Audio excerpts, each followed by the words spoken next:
Well, Kevin, I think I woke up the 10-month-old man on that whistle there, buddy.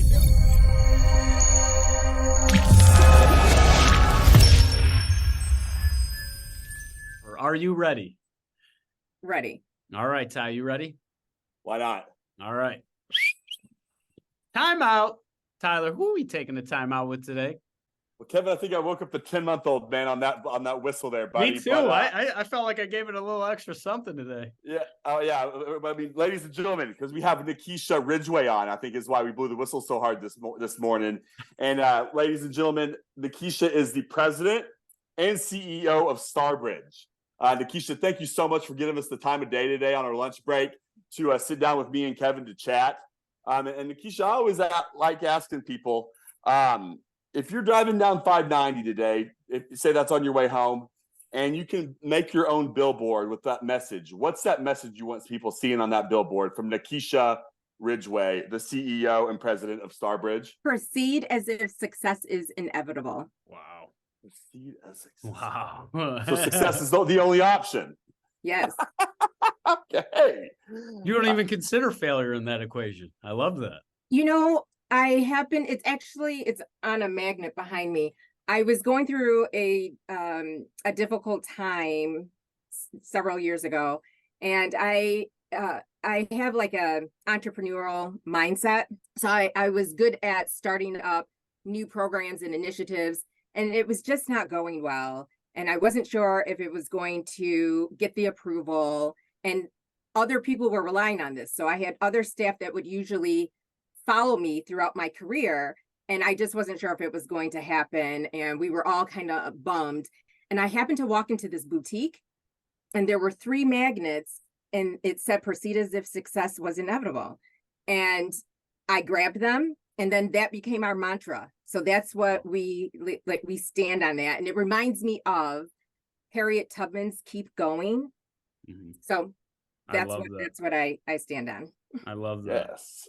That's a powerful and daily intention. If you're entering every meeting, every conversation, every interaction with that mindset, that's a pretty powerful force. Before we get into any other more leadership stuff, I need to learn a little bit more about you as a person. But what is one book that you would suggest that everybody reads? Dream Makers, Dream Breakers. It is the autobiography of Supreme Court Justice Thurgood Marshall, and I had to read that in college, and it really resonated with me and was the foundation of my leadership style. Really? And I can get into that now. You got to go on. Let's dig a little bit deeper. What fundamental elements from Dream Makers, Dream Breakers? What I guess, what did you learn that you're now seeing yourself apply? Because it sounded like it was one of those readings that I was given also in college, and highly recommended that you read it, but I can't say I always did myself. Tyler, maybe you did. I was always looking for the Cliff Notes, but if you were to give us the Cliff Notes, what were the key takeaways that you're now seeing yourself as that fundamental building blocks to your leadership? Well, so in the book, he, Thurgood Marshall, he explains the people throughout his career who helped him along the way. And so those were the dream makers. And then there were some people who he really thought would help them or were going to help them, and it fizzled out. And they were people that he identified as dream breakers. So I knew for myself, as I began to, enter the workforce, I knew I had set the intention that I wanted to be a dream maker, but I didn't know how to do that. So it wasn't until I saw it in action where I had a leader who pulled me aside as my first job out of college, and she noticed that my performance appraisal was not good, but I had signed it. So she wanted to know why I had signed the performance appraisal. Well, I didn't know what a performance appraisal was. I didn't know the impact of it. So she had me redo the performance appraisal alongside her, and she had me defend each question. And then she asked me what my career plans were and what I wanted to do. And so as I began to explain that, she said I wasn't ready. She said I wasn't ready because my supervisor wasn't teaching me, hadn't been coaching me, but I didn't know that. I was so green, I was so new. And so she scheduled time, she was the director, so she scheduled time to meet with me weekly until I knew what I needed to know. And she said, now, when an opportunity comes up, you'll be ready to bid on a position and you will be able to advance your career. She saw I was being underutilized. She saw I wasn't being trained. And so she took the time to coach me and train me. And so then I realized that's how you become a dream maker. Love that. And so that's what I like, coaching people and mentoring people is part like of you my said, leadership. giving them the time, right? That time is an investment that you're giving to them. But what I hear and what I commonly say about Tyler and other people in that social board of directors is the identification of potential that we are unable to identify in our own self. And that is that chief empowerment, the chief enablement, the chief encouragement officer, whatever we want to say, is that CEO role. But I love how succinctly he puts it, and you have taken it as just dream making. I always say, what doors can you open for somebody else? Because you have no idea what that one moment, that 10 minutes, that 15 minutes, how that could have a domino effect in that individual's life and potentially grow their impact. That's fantastic. Absolutely. Yeah, and your energy's just beaming, Nikisha. I know. I'll tell you that. I'm she sure was nervous. Did I tell you she was really? Now she's a natural. I would say she's an absolute natural. It's like this isn't her first rodeo. Not at all. And Nikisha, I got to know what's number one on your playlist right now. Oh, well, it rotates. So like this morning, I had to do some drop off. And so Maxwell played, Hall & Oates played, Alicia Keys played, Run DMC played. So anything can hit my playlist. Maxwell. Yeah. Okay. All right. Bringing me back, Nikisha. And I saw that okay. Yeah, that is all over the place in a good way, right? Yeah. You know, Hall & Oates, huh? I love music. Yeah. Yeah. Right on. And I saw you posted something a couple of weeks ago, and you said this is what you posted about sponsors. And it was a TED Talk, I believe, that you posted. So in the TED Talk, I believe, if I'm recalling correctly, I want to say it was about Black women navigating the workforce and the obstacles that they face and the need for representation and the need for that ability to reach back and pull forward. Right. So that we're not all competing with one another, because that's what typically is happening. Well, you need to compete, right? Obviously, you need to compete. But just because I'm in the room, there's more opportunities. Once I get in the room, I need to create more opportunities for others to come along, not try to prevent others because I want to be the only. And so here's a better way to explain it. So there have been a lot of like DEI initiatives, like during the 2020, after, George Floyd was murdered. So you see all these DEI initiatives popping up. Well, Black and brown people can be in the C-suite, period, not just in the DEI space, right? So now that you're popping up these DEI initiatives and you're in your organizations and you're putting Black people in those spaces, it's like, here's where you fit. Now there's a space for you. And then once someone gets there, you still need to create other opportunities in advancement for other people. I don't know if I was to say, is they're putting them in a box, right? Yeah. For another check of the box, and then I think that's in essence. I think it came up in a panel discussion that we have with other women in leadership. Women can be nasty was brought up by one of the females. Like how can females help support, empower, encourage, enable other females to generate more opportunities instead of tapping into the same selfish interests of man and woman, to seek safety and I guess recognition of self before supporting the dreams of others. And I thought that was fascinating because I mean, Tyler and I have been in sales before in prior roles, right? And it is a general competition, but you kind of get to see, I guess, who's going to rise to the top, and look at competition as a way to fuel and help others achieve their goals and expectations. Or is it a competition where I'm hoarding knowledge, I'm hoarding information, I'm hoarding what I do because only I want to enrich myself? So I love I love anything that has to do with that, because it's more or less, how can we work together? And I really have a philosophy as well, from like the dream makers, dream breakers, and like being that dream maker, to leaders building leaders, and like iron sharpening iron. Like you can't rise without asking for help and getting help and coaching from others. And then you have to pay it forward and coach others and bring them along. So, and mention other people's names in rooms.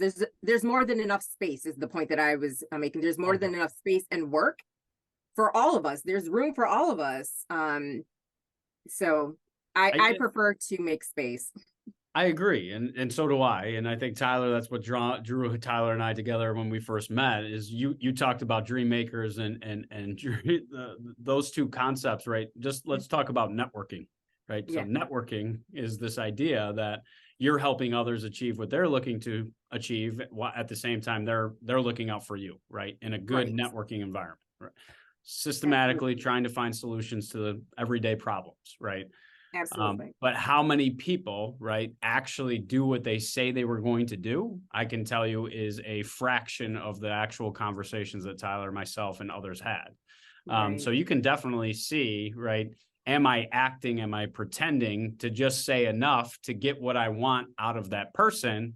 And to me, I said, anytime you're coming to a conversation to build a relationship with a hidden agenda, that is manipulation. That is not a relationship at that point. So we can see it every single day. You talked about kind of getting together. So my last personal question, I guess, that I have for you before we just jump into it is, we talked about music. I think music brings us all together, but food is the other thing that I see us all separate our differences and say, yep, that was a really good meal. Yeah. Where are you taking Tyler and I out, and what 3 people are you bringing with you to have the best meal here in Hornell, maybe, or Rochester? Well, Hornell, I would take you to my parents' house, because my parents are the best cooks. All right, I'm in for that. Yes, home cooked meal. I'm in. Who's joining us at the table? The best. Sojourner Truth, Harriet Tubman, and Frederick Douglass. Ooh, They are phenomenal leaders. So when you're thinking leadership, they all possess all of the skills that we all should be striving towards. And they didn't have education. So they weren't educated. They weren't wearing the latest designer anything. And they were able to lead hundreds, right? They were able to help hundreds and more and beyond each generation. But even if you just hone in on Harriet, she went back. She came back again and again and brought people forward. And this is someone who didn't have a map. She also had a disability, right? She had seizures. And right now, if someone told us that they were going to have us leave our very existence of what we knew, because there is something better according to our own experience that we've experienced, and now we're going to have you walk with us 100+ miles with no going back, with no map, and we're going to get there by looking at the stars, we wouldn't go to the corner. So you have to have that leadership skill to inspire and to influence and build that trust and respect. And she did it over and over and over again. And she did it as a conductor on the Underground Railroad. So she's collaborating with all people across race, across beliefs. And that's what you have to do as leader. So those are my top 3. And I love that, because I think it just speaks to leadership, is that she kept subjecting herself to her being unsafe to save others. And not many people would take a bullet for somebody else, right? As that saying goes, is not a lot of people are willing to throw themselves into the fire or put themselves at risk for the betterment of all. So those are three. Tyler and I, we would all have our hands full with that table. I don't think we would be leaving your parents' house well after midnight, it sounds like, with that conversation. Right. And Nikisha, I wanted to ask you, where do you think that inspiration comes from to inspire people, influence people, especially with no education, right? Like, I mean, I'm not a big harper on education. Trust me, I really dropped out, you know. But where do you think that comes from?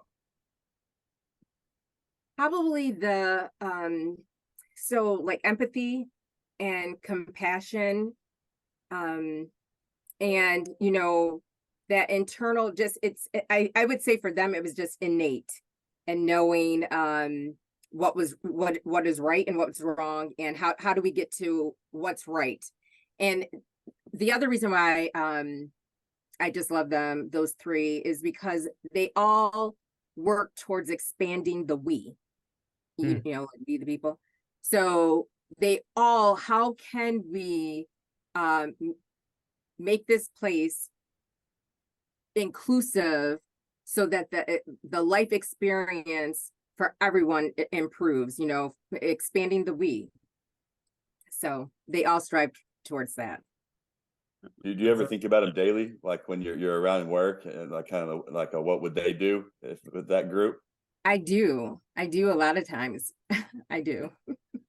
Right. Yeah. Powerful. I mean, but your life experience is that, and I go back to like Dale Carnegie. Everybody knows Dale Carnegie at this point. That book's been circulated 1,000 times. I've probably read it a couple times. I've picked it up a couple times. I know that too, and only read small pieces. But he really focused on the essence of connection through how making somebody else, how you made that other person feel, you know. And I think just that we all hear it in church every week if we follow faith at all, and you can hear that same message over and over again, but you don't see the application of that lesson in society. And it's kind of scary and frightening at the same time, because it kind of speaks to why I only know a fraction of my actual neighbors, right? We're kind of hermit crabbing, I guess. Right. Where it's like, I only am going to talk to these people that share my same opinion, and therefore my opinion and my ideas. And it's the same thing that we've seen play out in business with promotions. But let's talk about, because it seems like you had a vision for yourself, just going back for when you first went in to select a degree, right? Going into the psychology field. My sister was a psychologist, and now she's a VP within a general construction firm, which I think, how often do you feel like you're taking some of the lessons that you learned from psychology and really seeing how they play out in social situations, building team, innovation, creativity, psychological safety? How have you seen kind of what you learned in school apply to what you do now in leadership over at Starbridge? I like to know why. So that's why I went into psychology. I like to know why people do what they do, and then anticipate an outcome, or focus on like the perception of what has occurred or what is occurring.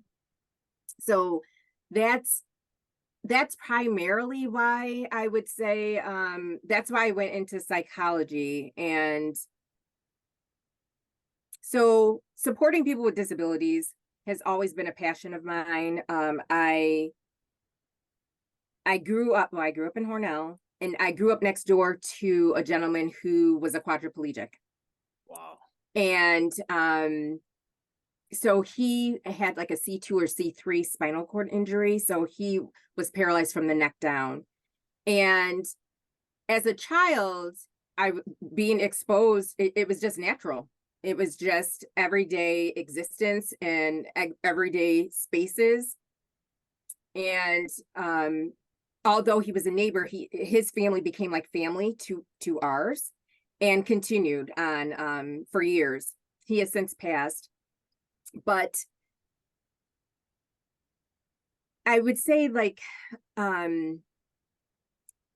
so I have that experience, and my neighbor Richie was an extreme part of my life.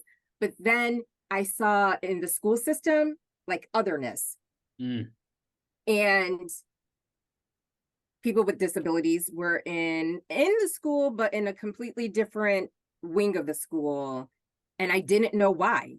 and I didn't understand why it was separate. So I always like to focus on why. I always try to get down to why, even currently in the work that I do, people that I'm coaching, I'm always trying to figure out, why did you do what you did, or why are you, and not in a you're in trouble type of way, but just so that I can learn. I learn from understanding why we can't do something, why this is the best way to do something.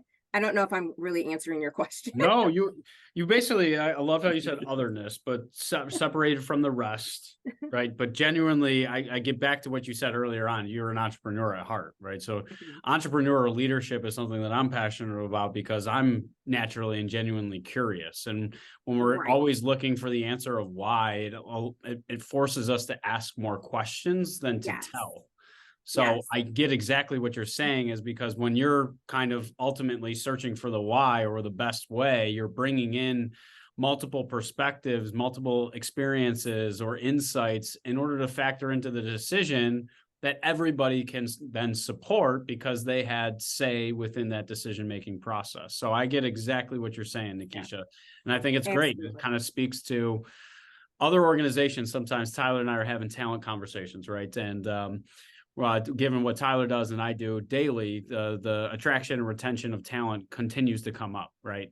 And you'll ask, right, what are you looking for? Well, I want somebody that's creative, innovative, entrepreneur, right? And then we bring that person in, we find that person with those skills, and then subject them to a process, a policy, and procedure, right? So instinctively, that's what we're looking for because we know it's what we need. However, our organizational structure and process kind of writes it out of the job description when they're actually in the day-to-day.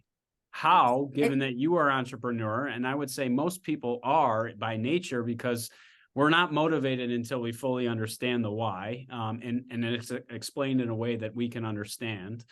But how do you keep that entrepreneurial spirit of your team to prevent the same thing that we talked about with special needs or disability? Separating, because that's honestly what I see in most organizations today. Operations is in their bucket. They're separated. They're in their own wing, right? Finance is at the total opposite end of the building.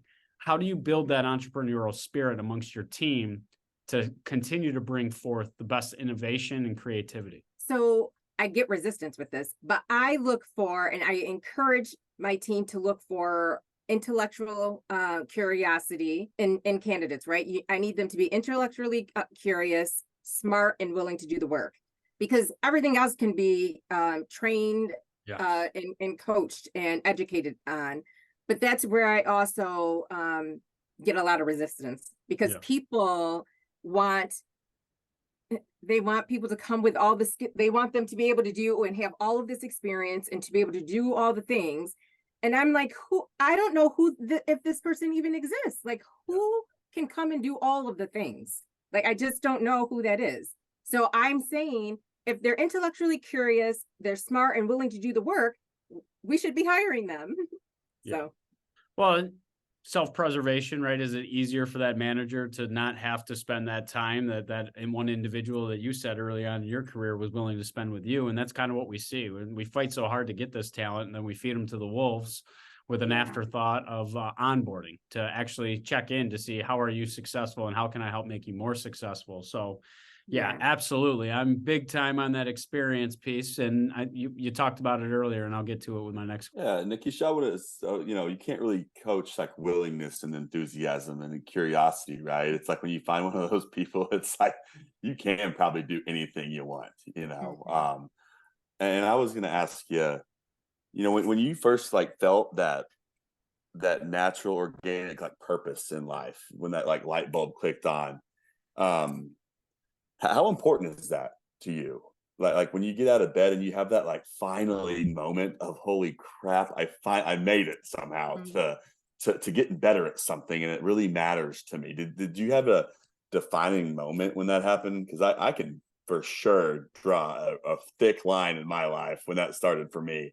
And I try to portray it to others and convey the message, but just wanted to know your experience. I don't know if I had a defining moment. I do know that, that saying, do what you love and you'll never work a day in your life, I hit the jackpot. So amplifying the voices of people with disabilities.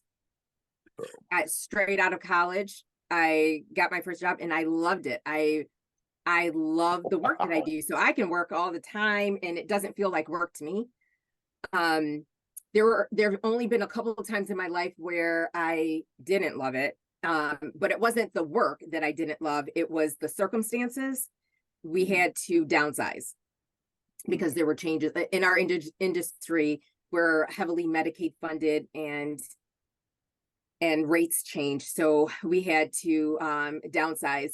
But typically every day I love doing the work. And I think the reason why I love it is because of my experience growing up next door to my neighbor, and how much you don't know as a child that someone is influencing you, and you don't know your situation and circumstances of life, how they're going to impact you later, and how it's going to show up in your life. So I would say that probably my experiences, I saw disability different.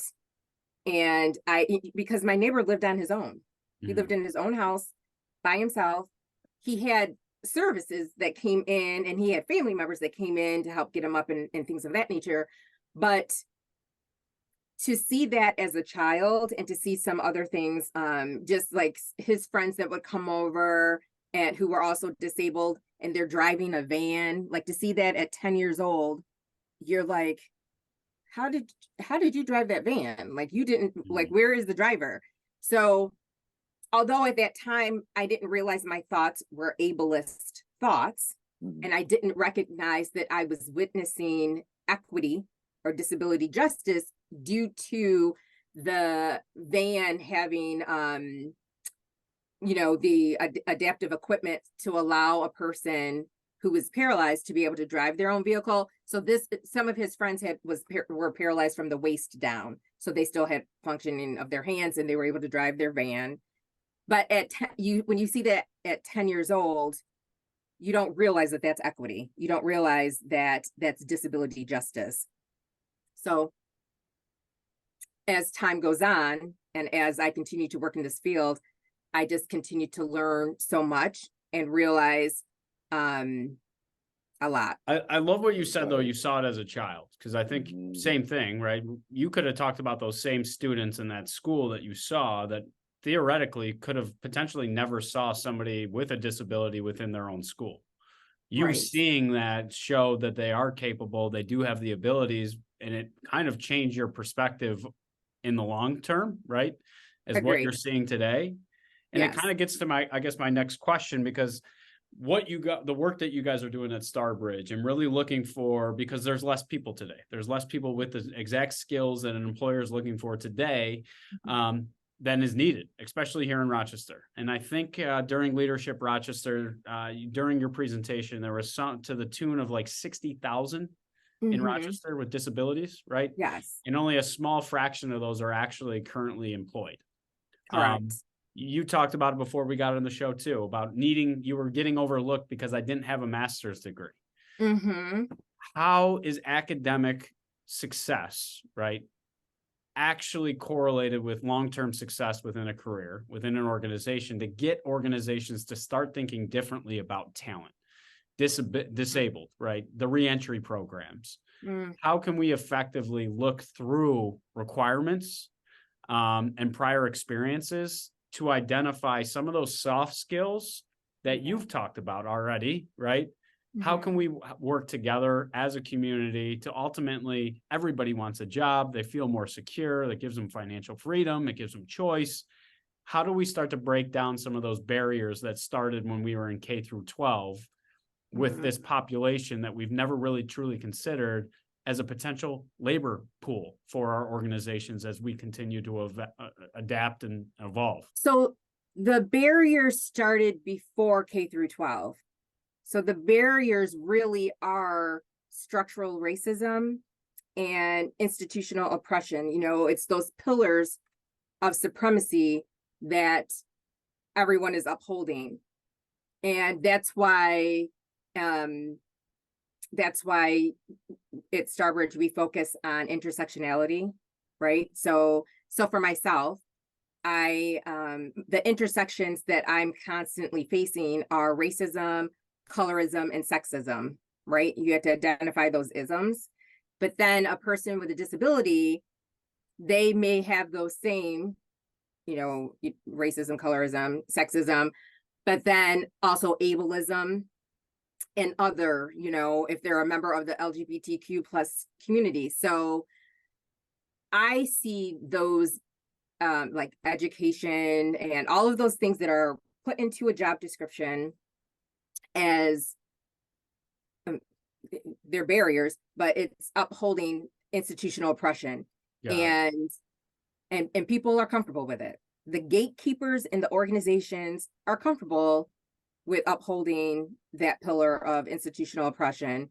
And you see it daily, right? Because when you're preparing to invite people into a space, you make it ready for them, right?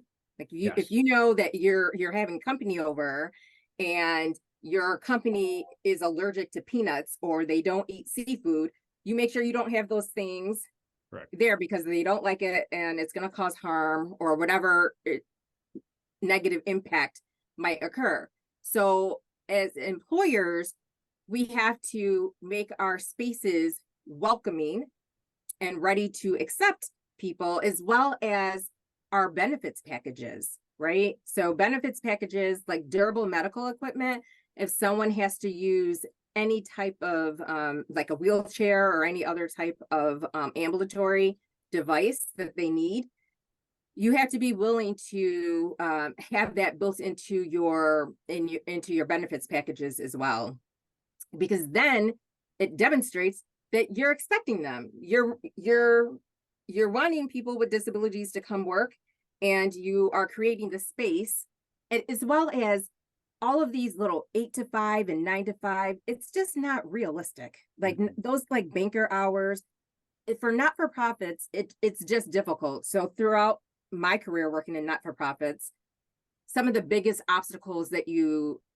I would encounter is that we all work 9 to 5, and then parents of their children with disabilities, they can't get to meetings because the meetings sometime during the middle of the day. They have to take off of work. It's just always it's just messy.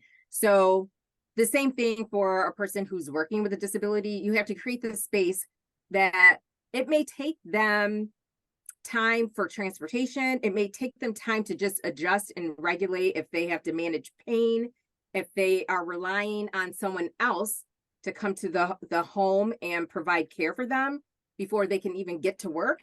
It may be more realistic for them to have a 10 to 6, 11 to 7, or 12 to 8, an 8 schedule, as well as a remote option. Mm-hmm. And even with having a remote option, it still may mean that they can't start their day until 10, 11, or 12 o'clock. Yeah, that's just the reality.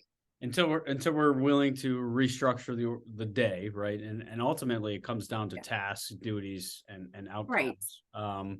But I think Henry Ford had a brilliant idea. If I was working on a line, right, a manufacturing line, I think those hours make a lot of sense. If productivity and output was my primary focus, right, and to do it most cost effectively for the customer at the end of the day. But I love what you said, because it kind of gets back to what I talk about from a diversity, equity, inclusion standpoint.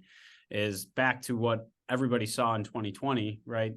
We had this huge polarization, and then this almost like an overcorrection of sorts to try to deny what you said from a requirement standpoint, right? Which was kind of fascinating to see. But then everybody went immediately to diversity. Bring in diverse candidates, bring them in as fast as we can get them, bring them in, right? Ultimately, they only really looked at their frontline staff. It never really trickled into their middle management, to senior leadership, to the executive table, to your point. But if you're hiring those individuals, right, and I haven't created an equitable and inclusive environment, aren't they going to leave as fast as they come? Kind of getting back to exactly what you said. If you haven't made it ready for them, why would they stay, and why would they take your word for it? So I love how you really put that so succinctly. I also want to add though too. So when all of these DEI initiatives were created, and even when I started in my career, so because I grew up in Hornell, which is rural, right? It's very rural, Yeah. and it's predominantly white. I went to school. I went to Buff State, and I stayed in Buffalo. And then right out of college, I started working in this sector of not-for-profits. And I saw all these Black people. Like, I started as a direct support professional, you know, even though I had a degree, but I saw all these Black people, and I was like, oh, here are all the Black people. And then because I had a degree, I was able to move up the ranks a little bit faster. And as I moved up those ranks and I looked around, then I'm like, where are the Black people? Like, what is happening that I'm no longer seeing Black people as managers and directors and leaders in these organizations? And it wasn't just one organization, it's all across the not-for-profit scene. So then now let's fast forward to 2020 and these DEI initiatives, and we're going to bring in all these people of color, and they're in these C-suites. But now you've continued like the compression of that institutional oppression, because you had Black people in the organization already, and now they still can't rise. Yeah, you have this facade of Blackness and diversity in your organization now, but you've still created institution oppression and upheld that pillar, because the people who've been working there for years still cannot rise in your organization. So you have to create those career trajectories for people, and that means you have to have conversations with the people that you walk past every day, beyond hello. Imagine that. So that's interesting. So you would, if it was up to you, Nikisha, in some of these organizations you're speaking of right now, what would you have done differently? And sorry if you just kind of told me that, but if you could just put it in like a cartoon for me, version. I would coach the people who were there. I would have conversations to understand. So one of the things that I do with people, I just met with one of the Starbridge employees, and we went out to lunch, and they're stressed out, right? Because now the CEO is asking you out, come to lunch with me, and they're like, what is going on? And then so today my last day is probably what they're thinking. When she met with me, she's like, you know, I was talking to my mom about this. I was talking to my friends, like, how do I dress? How I do? And, you know, I had to apologize because I'm not into titles. Like, I'm into like just myself and my name. So I wasn't even thinking like, oh, she's meeting with the CEO, but you know, she's thinking I'm the CEO. I'm meeting with the CEO.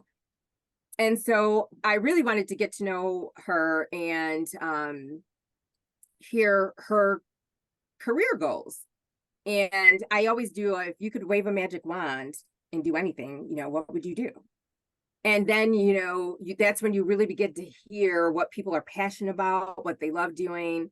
And this young lady was 3 months from obtaining a degree, and got COVID really bad during the whole pandemic and hasn't returned to school. And so we were talking about that, and that's one of the things that I was saying, 3 months is too close to not keep going. You know, you need to proceed as if success is inevitable. So what do we need to do to get you back in school? And then from there, you can make any decision, because the focus is, I want to say at Starbridge, I really enjoy what you're doing. I like it here, and that's great. And I'm so happy to hear that. But I can't know that you're this close and not get the paper.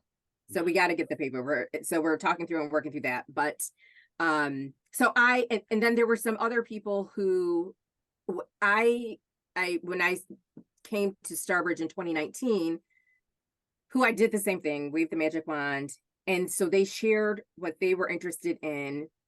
And now we're at a place where we can begin to create those career paths and trajectories so that they can remain at Starbridge and rise and have opportunity to continue to influence the culture and leadership of the organization. Absolutely. Yeah. You're starting to talk about title bias. That's something that Tyler and I definitely would tell you that we had before we started a show like this. It was like, are those people even people? Like, I don't even know what they do. Are they human? I'm not sure. Right. Because we just never had those organic conversations. But I love what you kind of brought up through that organic conversation. You probably got that individual to verbalize their dream. Yeah. And a lot of people protect that dream. They don't really share it with others for fear of accountability. I think sometimes, or fear of judgment, or that's a crazy idea, right? Why would you ever do that? So I feel like a lot of people hold that final dream destination with that magic wand of what I could do if I woke up tomorrow. But inevitably, you were able to then identify, well, if that's your definition of success, how can I help enable to get you there? But then ultimately you also become like the shared partner in that success, ultimately holding them accountable to that goal that they shared and verbalized. So I think conversations, to your point, is only the real way that we can be effective leaders, because just like a team, we had Patrick Luckett on, he talked about Jim Boeheim, knowing how you can push certain people or what strengths that they have to expose them to a challenge or a problem and know that they will flourish only really truly comes by fully understanding the individual. And I don't know how you do that with just the circuit, like you said, the just, hi, how you doing? Good. And we just kind of go into autopilot when we're dealing with anybody else on our team. Right. Yeah, I agree. And Yeah. Nikisha, I want to ask you, why do y'all think, you too, Kevin, man, like, why do y'all think us, like Americans specifically, in my experience, are afraid to tell each other what we love, our passions are? Like it's so strange, because normally, Nikisha, I ask someone what their favorite music is, they give me the word everything, right? And you ask my team in India, they're like, dude, I freaking love Tom Cruise and Keanu Reeves and Backstreet Boys. I love Keanu Reeves, like, and they are passionate, and they don't. It's just so my hair standing up. It's just so uplifting to me. I'm like, I would love if everyone walked around saying I love Keanu Reeves with no judgment, right? Do you get what I'm saying, Nikisha? Why do you think people hold it to their chest, knowing we're gonna die pretty dang soon? To be honest, we're all floating on a little blue ball in the middle of nothing, and then we're worried about telling someone that we love, a little something from Maxwell. Like, you tell me, what's your experience in that? And why do you think we're like that? I think that, I guess, due to systems that have been created, and I can always like stem it back to like structural racism, that there is a fear of freedom. There's a fear of true expression, because depending on what your beliefs are or what your likes are, what your loves are, you're going to receive this outward opinion that it's wrong, or you're going to be banished into something, or so let me just mind my own business. Let me keep my views and opinions to myself, and my loves and hopes and aspirations to myself, so that now I don't have to get banished from being in. It's so difficult. Everyone wants to be, you want to be in, you want to fit, and you want to have a sense of belonging. And if I reveal too much of myself, I may not belong. I may not fit. And because of that, I'm going to stay reserved. That's what I think. Same vein with feedback, Ty, too. It's like, how most people don't even ask for feedback. I'm always asking for feedback and genuine feedback, so I can always get better. But some people don't like listening to feedback either. They don't really care what it's like to be on the other side of them. I just had my so managers, directors, and the executive team do a 360 review on myself and the chief program officer. And now it was on us, but people were that stressed people out. But I said, it's going to help us. It's going to help us do better, learn more, especially if the feedback is constructive. I can work with that. But yeah, I seek out feedback as well. Yeah.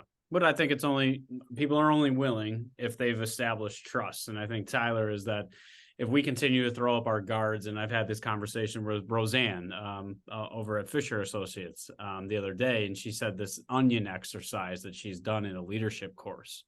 And they just continue, you partner up and you ask the other person, who are you? And if that whatever answer that you give, you can no longer use that answer the next time you get asked, right? Mm-hmm. And if it's kind of a fascinating human experiment to show how many layers that people put up, and they're kind of just guards. Yeah. Like if I asked you, Tyler, who are you? You might say I'm a father, right? And then I ask you, who are you? Then you might say, I'm a recruiter. And who are you, right? Ultimately, we try to shield who we, just what I said from the dreams, sharing of dreams to that point. So many people just to articulate and give that to somebody else, it's just a fear of safety, a fear of judgment. I know I've shared I was bullied. So I became a chameleon very early on in my professional career because it was just easier to blend in. And go along with everybody else for the fear of standing out. I think being able to be individualized, it takes a brave person. And I don't know if everybody has that self-confidence or a belief. We're pretty hard on ourselves ultimately at the end of the day. Absolutely. It's always fascinating to me when I get to ask people, what are your greatest strengths? And they really struggle. And then I say, well, what are your greatest weaknesses? And they can just rattle them right off. Right. It's very fascinating when you actually can get into some of those exercises. But Nikisha, and kind of just, I guess, in your parting words of advice, you've stepped in during a very challenging time for any leader to step in. That we're dealing with rising interest rates, right? We're dealing with inflation. We're dealing with labor shortages. It's not an easy time to become and step into an organization as maybe it was previously. Right. What lessons would you share in your 1 year? I know you shared this message as to what you learned, but give us the Cliff Notes version of that letter that you shared to the general public of what you had to learn within your first year as being CEO and president of Starbridge. Yeah, it was hard, working in this sector for over 25 years. You just know, I know what I know, and excited and energized. And then, you have to, it's like you have to start all over again, because now you're in rooms at tables that you hadn't been at, or you've been on the periphery. I had been on the periphery of those, but now it's like, well, now you need to prove yourself as this leader, as the CEO. And that's when you realize some people aren't willing to make space for you. And that's hurtful, but you get over that. But in the end, I'm always about being true to myself. I don't like to look back and see where I've betrayed myself. Like, I'm not a fan of self-betrayal. So I have to just be true to myself and continue to focus on what I know is right. I'm a fan of how do we get to yes? How do we get to making things happen? And iron sharpening iron. How are you helping others get to where they need to be, whether it is other employees or if it's other members of our community? How are you helping others so that we can advance forward? It's the humanity for me. So that's what I focused on. That's what continues to get me through. Sometimes I do question myself, like, why did you want this job? I did. Some days I'm like, did you really apply for this? And so then I was like, yes, and here's why. So I have to give myself a pep talk and encourage myself some days. I guess I have a question, because it's something that I struggle with continuously. And I think a lot of people do, is that seek of validation of expertise, right? And I think you put it so perfectly, was I had to prove myself as a leader. Mm-hmm. Why do we believe that we have to prove ourselves to anybody else other than who we lead to seek validation that we know what we're actually doing? I do it myself, right? And Tyler and I just had a meeting yesterday, and I probably went above, right, to push and show that level of expertise, to just get validated that you know what I'm talking about. Yeah.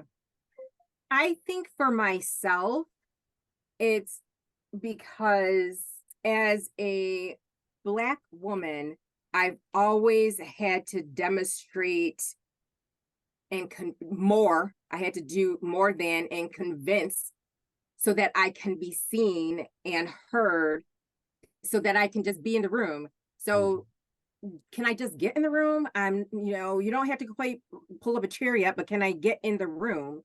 And it's always of that, well, what are you going to do for us when you get in the room? And how do we know we're not wasting a spot on you by letting you in the room and not letting someone else in the room? So it's always that constant, again, it goes back to that upholding those pillars of structural racism, institutional oppression. So you want to fit, you want to have a sense of belonging. And that's something that I just think that we all seek out as humans. You want to have connection and you want to contribute. Yeah. So, and you want to demonstrate that, I am someone, I do have a strong work ethic. I can contribute and I have a lot to offer, and we're just seeking that validation. Again, yeah. And I do think there is that switch, right? Because I think there is this belief that I'm only good at what others tell me I'm good at.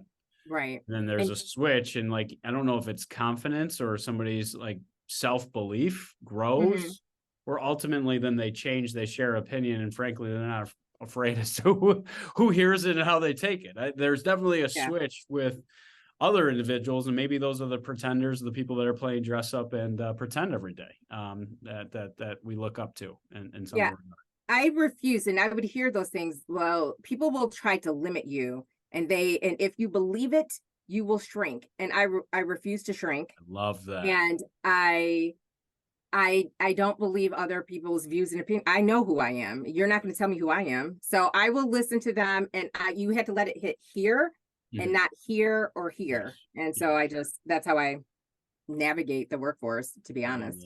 We're throwing some Coach Prime videos lately, y'all. He's sitting there telling this whole room, why do I care what you think about me? You just put that on repeat and go throughout your day. It feels pretty dang good.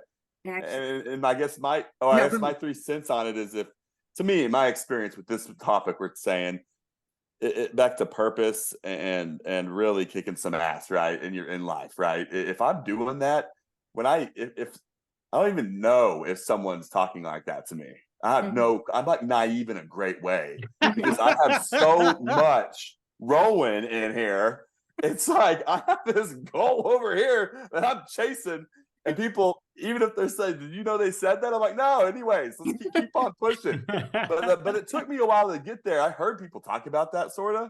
I'm like, man, how do I get that? Because that guy just hurt my freaking feelings. It's because I wasn't busy enough doing the right things. You know. So for me, it's just, if I'm on that track, it's just like a different level. I feel like in a way. I'll just use the word level of that purpose, getting out of bed. Hitting this goal, doing this, building.